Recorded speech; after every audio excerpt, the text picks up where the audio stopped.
ಗಿಲ್ಲಿ ನಟ ಮತ್ತೆ ಗಗನ ಅವರು ಮದುವೆ ಆಗ್ತಾರ? ಸಾಕಷ್ಟು ಜನರಿಗೆ ಒಂದು ಕ್ವಶನ್ ಮಾರ್ಕ್ ಆಗಿ ಬಿಡಿದಿದೆ.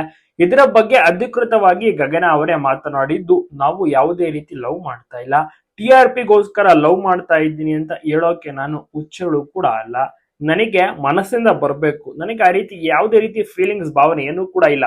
ಶೋನಲ್ಲಿದ್ದಂತ ಟೈಮ್ ನಲ್ಲಿ ಸ್ವಲ್ಪ ಕಾಮಿಡಿ, ತಲಾಟೆ, ಕಾಲೆಳೆಯುವಂತದ್ದೆಲ್ಲವೂ ಕೂಡ ಇರುತ್ತೆ ಅಷ್ಟೇನೆ. ಆಫ್ ಸ್ಕ್ರೀನ್ ನಾನು ಯಾವುದೇ ರೀತಿ ಯಾರ ಜೊತೆನೂ ಕೂಡ ಆಗಿರ್ಬೋದು ಮಾತನಾಡೋದೇ ಇಲ್ಲ. ಅಷ್ಟಾಗಿ ನಾನು ಯಾರ ಜೊತೆನೂ ಮಿಂಗಲ್ ಆಗೋದೇ ಇಲ್ಲ. ಏನಿದ್ರು ಅದು ಆನ್ ಸ್ಟೇಜ್ ಮಾತ್ರ.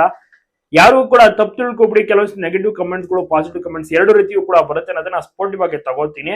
ನಾವು ಯಾವುದೇ ರೀತಿ ಲವ್ ಮಾಡ್ತಾ ಇಲ್ಲ, ನಾವು ಕೇವಲ ಜಸ್ಟ್ ಫ್ರೆಂಡ್ಸ್ ಅಷ್ಟೇನೆ. ಈಗ ಸದ್ಯಕ್ಕೆ ನಾನು ಡ್ರೋನ್ ಪ್ರತಾಪ್ ಜೊತೆಗೆ ಇದ್ದೀನಿ, ಶೋ ಮಾಡ್ತಾ ಇದ್ದೀನಿ.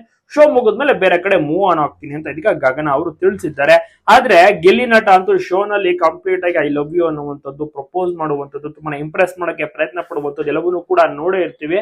ಈ ಒಂದು ಜೋಡಿ ಮೇಲೆ ಜನರಿಗೆ ತುಂಬಾನೇ ಇಷ್ಟ ಆಗಿದೆ. ಈ ಜೋಡಿ ಒಂದಾದ್ರೆ ಚೆನ್ನಾಗಿರುತ್ತೆ ಎಂಬುದು ಅಭಿಮಾನಿಗಳ ಆಸೆ. ಬಟ್ ಗಗನ ಅವರು ಸ್ಟ್ರೈಟ್ ಆಗಿ ಹೇಳಿದ್ದಾರೆ, ನಾನು ಲವ್ ಮಾಡ್ತಾ ಇಲ್ಲ, ದಯವಿಟ್ಟು ಯಾರು ಕೂಡ ಅಪಾರ್ಥ ಮಾಡ್ಕೋಬೇಡಿ, ನಾವು ಕೇವಲ ಜಸ್ಟ್ ಫ್ರೆಂಡ್ಸ್ ಅಂತ ಮಾಹಿತಿಯನ್ನು ಕೂಡ ಕೊಟ್ಟಿದ್ದಾರೆ. ಡ್ರೋನ್ ಪ್ರತಾಪ್ ಮತ್ತೆ ಗಗನ ಅವರು ಕಂಟೆಸ್ಟೆಂಟ್ ಆಗಿ ಭರ್ಜರಿ ಬ್ಯಾಚುಲರ್ಸ್ ನಲ್ಲಿ ಮಿಂಚುತ್ತಿದ್ದು, ಈ ಒಂದು ಜೋಡಿ ಗೆಲ್ಲುತ್ತಾ ಏನು ಅಂತ ಅಭಿಮಾನಿಗಳು ಕೂಡ ತುಂಬಾ ಎಕ್ಸೈಟೆಡ್ ಆಗಿದ್ದಾರೆ. ಇವತ್ತು ಮತ್ತೆ ನಾಳೆಯೂ ಕೂಡ ಅಷ್ಟೇ ಸಕ್ಕತ್ತಾಗಿ ಪರ್ಫಾರ್ಮೆನ್ಸ್ ಇರುತ್ತೆ. ಡ್ಯಾನ್ಸ್ ಪರ್ಫಾರ್ಮೆನ್ಸ್, ಸರ್ಪ್ರೈಸ್ ಆಗಿರುವಂತಹ ಪರ್ಫಾರ್ಮೆನ್ಸ್ ಗಳೆಲ್ಲವೂ ಕೂಡ ಇರುತ್ತೆ. ಈ ಒಂದು ಟೈಮ್ ನಲ್ಲಿ ಮತ್ತೆ ಗಿಲ್ಲಿ ನಟ ಒಂದು ಕಾಮಿಡಿಯನ್ನು ಸಹ ಮಾಡೇ ಮಾಡ್ತಾರೆ.